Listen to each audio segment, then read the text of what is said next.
हिंदी भाषा द्वितीय वर्ष बीए द्वितीय वर्ष प्रथम प्रश्न पत्र जिसका नाम है भक्ति युगीन काव्य तृतीय सेमेस्टर प्रथम इकाई में पढ़ना है गुरुदेव को अंग। इसके 10 पद पढ़ने हैं, 10 छंद पढ़ने हैं। ये कबीरदास की रचना है और प्रारंभिक से 10 छंद पढ़ने हैं। छंदों को पढ़ने से पहले, उनकी व्याख्या से पहले कबीरदास जी के जीवन के विषय में जानना आवश्यक है। आइए हम जानते हैं। कबीरदास हिंदी साहित्य के भक्तिकालीन काव्य के अंतर्गत निर्गुण काव्य शाखा की ज्ञानाश्रयी शाखा के प्रतिनिधि कवि थे। इन्हें हिंदी प्रदेश के भक्ति आंदोलन के अग्रदूत के रूप में जाना जाता है। कबीर के जन्मवर्ष के विषय में निम्नलिखित पंक्तियों से ज्ञात होता है। उनके विषय में एक छंद पे दिया गया है, उस छंद को हम देखते हैं। आइए पढ़ते हैं। 1455 साल गए चंदवार एकठाठ ठए, जेठ सुदी बरसायत को पूरनमासी चित प्रगट भय। घन गरजे दामिन दमके, बूंदे बरसे झर लाग गए। लहर तालाब में कमल खिले, तह कबीर भानु प्रगट भय। इस छंद के अनुसार कबीर का जन्म संवत 1455 जेठ शुक्ल पक्ष की पूर्णिमा को हुआ था। इनके माता पिता के संदर्भ में एक जनश्रुति है कि इनको नीरो और नीमा नामक जुलाहा दंपति ने पाला था, जिन्हें बालक कबीर काशी के लहरतारा नामक स्थान पर प्राप्त हुए थे। कुछ विद्वान इनकी जन्मभूमि आजमगढ़ जनपद के बेलहरा को स्वीकार करते हैं। अधिकांश विद्वान इनका जन्म काशी में ही स्वीकारते हैं, जिसकी पुष्टि स्वयं कबीर ने भी की है। उन्होंने कहा है, काशी में प्रगट भय रामानंद चताए, अर्थात काशी में इनका जन्म हुआ और रामानंद ने इन्हें ज्ञान प्रदान किया। कबीर के गुरु का नाम रामानंद था, किंतु देव टेंड, बिस्टा काष्टा और एम प्रसाद त्रिपाठी शेख तकी को इनका गुरु मानते हैं। कबीर ने हिंदू धर्म व इस्लाम के अंधविश्वासों की निंदा की और सामाजिक बुराइयों की सख्त आलोचना की थी, जिसके कारण समकालीन शासक सिकंदर लोधी ने उन्हें विभिन्न यातनाएं दी, किंतु कबीर अडिग रहे। जीविकोपार्जन के लिए कबीर जुलाहे का काम करते थे।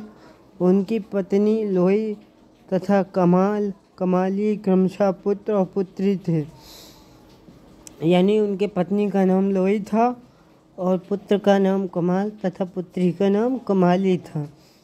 कबीर भौतिक पाठशाला में भले न गए हों, परंतु समाज और जीवन की पाठशाला में मिलने वाली प्रत्येक डिग्री उन्होंने आले दर्जे की ले रखी थी। कबीर ने अपनी शिक्षा के विषय में स्वयं कहा है, एक दोहा प्रस्तुत है। उन्होंने कहा, मच कागज छुओ नहीं, कलम गहो नहीं हाथ, चादड़ जुग को महातम मुखें जनाई भात।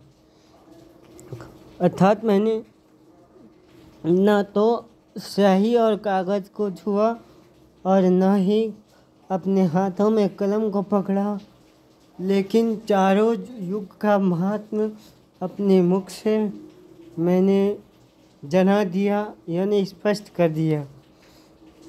कबीर की दृढ़ मान्यता थी कि कर्मों के अनुसार ही गति मिलती है, स्थान विशेष के कारण नहीं। अपनी इस मान्यता को सिद्ध करने के लिए अंत समय में वो मगहर चले गए, क्योंकि लोगों की मान्यता थी कि काशी में मरने पर स्वर्ग और मगहर में मरने पर नरक मिलता है। इस मिथक को तोड़ने के लिए मगहर, जो कि वर्तमान में बस्ती जनपद में है, उन्होंने संवत 1575 में अंतिम सांस ली। अब कबीर का जीवन तो आपने देख लिया, अब उनके कृतित्व को देखिए, उनकी रचनाएं यानी कृतियाँ। कबीर के शिष्य धर्मदास ने उनकी वाणियों का संग्रह बीजक नाम के ग्रंथ में किया, जिसके 3 मुख्य भाग हैं। पहला साखी, दूसरा शब्द या पद, तीसरा रामायणी।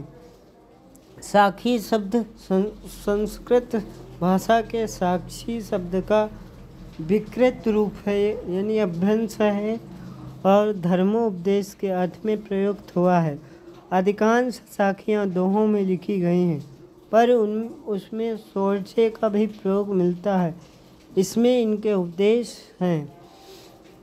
शब्द जो हैं वो गेय पद हैं, जिन्हें गाया जा सकता है, जिसमें पूरी तरह से संगीतात्मकता विद्यमान है। इनमें उपदेशात्मकता के स्थान पर भावावेश की प्रधानता है, क्योंकि इनमें कबीर के प्रेम और अंतरंग साधना की अभिव्यक्ति हुई है। रामायणी जो है वो चौपाई छंद में लिखी गई है। इनमें कबीर ने रहस्यवादी और दार्शनिक विचारों को प्रकट किया है। देवतेन्द्र बिष्टा काष्टा ने कबीर की मूल रचनाओं की संख्या 82 बताई है।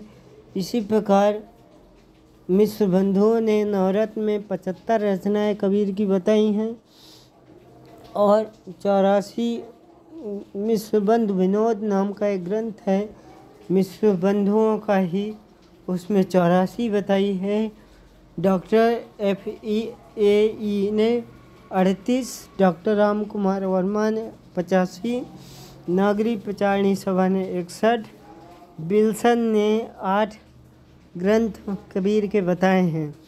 विल्सन द्वारा बताए गए ग्रंथों के नाम इस प्रकार हैं। पहला आनंद राम सागर, दूसरा वलख की रामायणी, तीसरा चौचरा, चौथा हिंडोला, पांचवा झूलना, छठा कबीर पंथी, सातवां कहरा और आठवां शब्दावली।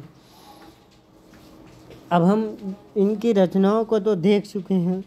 अब गुरुदेव को अंग क्या है, इसके विषय में जानकारी प्राप्त करें। उसके बाद हम गुरुदेव के अंग की साखियाँ यानी दोहे पढ़ेंगे।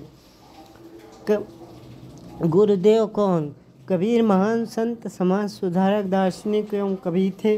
कबीर रचित साखियों की संख्या करीब 809 है, जिनको 28 अंगों यानी भागों में विभक्त किया गया। प्रथम अंग गुरुदेव को अंग है, जिसमें 35 साखियाँ यानी दोहे हैं, जिसमें सद्गुरु की महिमा, पहचान, कृपा का बखान किया गया है। अब आइए गुरुदेव के अंग के प्रारंभ से 10 दोहे पढ़ते हैं। पहला दोहा।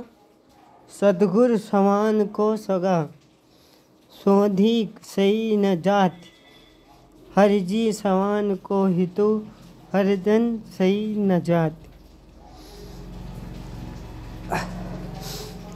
कबीरदास जी कहते हैं कि सद्गुरु के समान अपना कोई सगा नहीं है, जो सोधी सही न दात, अर्थात जो शुद्ध विचारों को प्रदान कर सके, ऐसा कोई नहीं है। हरिजन समान को हितो, हरिजी समान को हितो, यानी भगवान के समान हमारा हितैषी कोई नहीं है।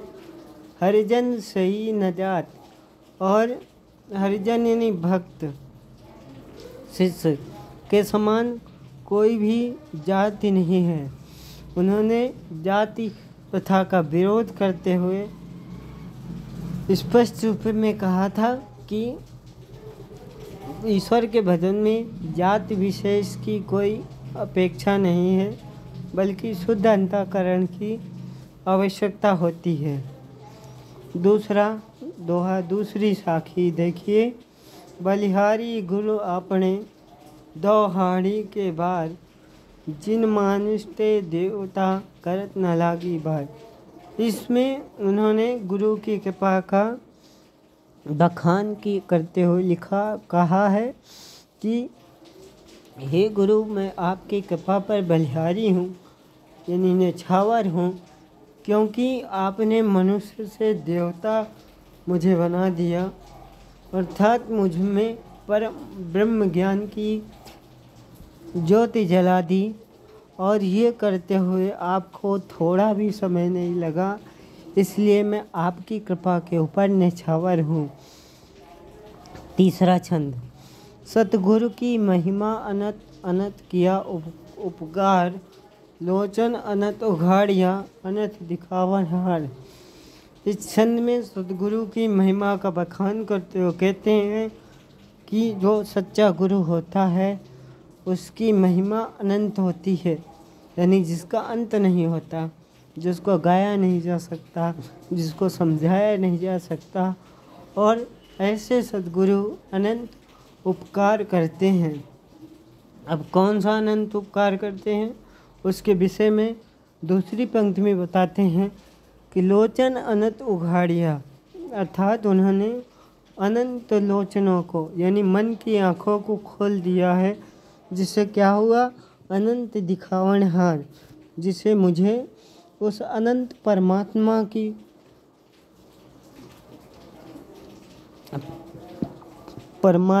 की प्राप्ति हुई या दर्शन हुए। चौथा छंद देखिए। राम नाम के पटन तरे, देवे को कुछ नाहि, क्याले गुर संतोष ये, हंस रही मनमाय। इस छंद में कबीर गुरु की कृपा के बदले में कुछ देना चाहते हैं, लेकिन उन्हें इस संसार में ऐसी कोई भी वस्तु या कोई भी विचार नहीं प्राप्त होता जो देकर वो संतोष को प्राप्त कर सके। और कहते हैं राम नाम के पटन तरे, देवे के कुछ ना है। पटन तरे का मतलब है बदले में या समान, जैसे कुछ लेते हैं तो उसके बदले में कुछ देते हैं। तो कहते हैं कि राम नाम के बदले में जो गुरु ने हमें राम नाम दिया है, उसके बदले में कुछ हम दे सकें, ऐसा कुछ भी नहीं है। अब नहीं देंगे तो क्या रहेगा, गुरु को संतोष, शिष्य का परम कर्तव्य होता है कि गुरु को संतोष की प्राप्त करवाए, उसे प्रसन्न रखे। तो कबीर कहते हैं क्या ले गुरु संतोष ये, अर्थात ऐसा क्या है जो मैं गुरु को दे सकूं और जिससे गुरु संतुष्ट हो सके।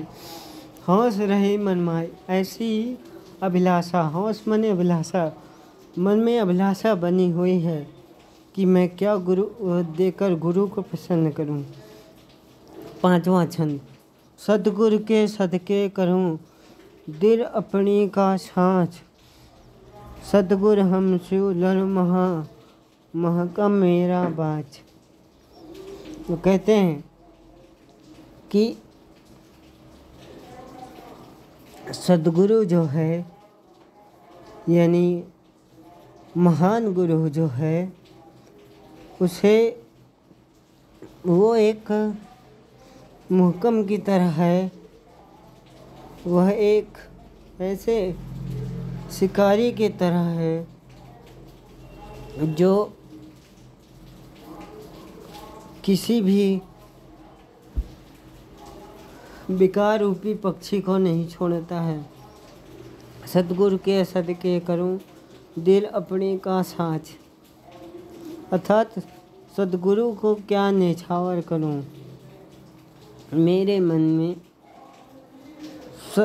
ऐसी दुरूहता है, ऐसी एक तरह से वो है, होश है कि ऐसा क्या साक्ष्य प्रस्तुत करूं। सतगुरु हमके उससे लड़ पड़ा, महकम मेरा बाज। अर्थात सतगुरु ने मेरे विकारों रूपी कर्मों से लड़कर मुझे सत्यता की राह दिखाई, सत्यवाद की खोज करवाई। छठा छंद। सतगुल लई कमाण कर बाहर लागा तीर, एक जो बहया प्रीत हो भीतर रहया शरीर। कबीरदास जी कहते हैं कि सतगुरु जो है वह अपने राम नाम के बाणों को लेकर, धनुष को लेकर मेरे तीर मारने लगा, अर्थात मुझे बींधने लगा, मुझे सच्चाई की राह पे चलने के लिए सिखाने लगा।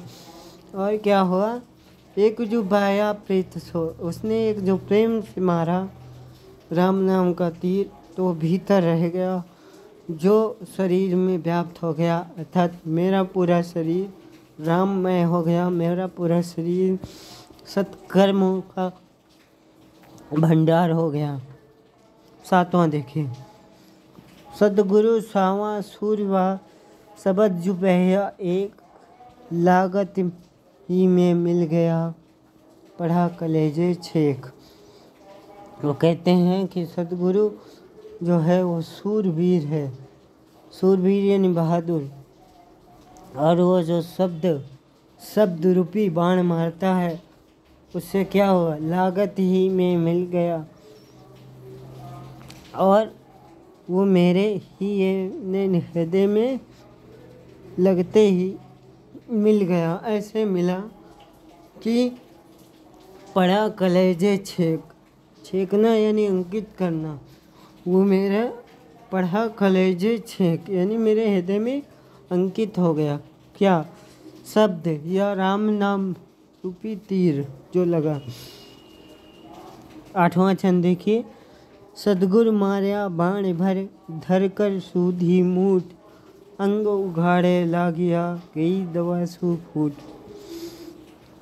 कबीरदास जी कहते हैं कि अपने हाथ में सीधी मूठ माने, मूठ का अर्थ होता है बेट, या जो बाण का निचला हिस्सा होता है उसको मूठ कहा जाता है।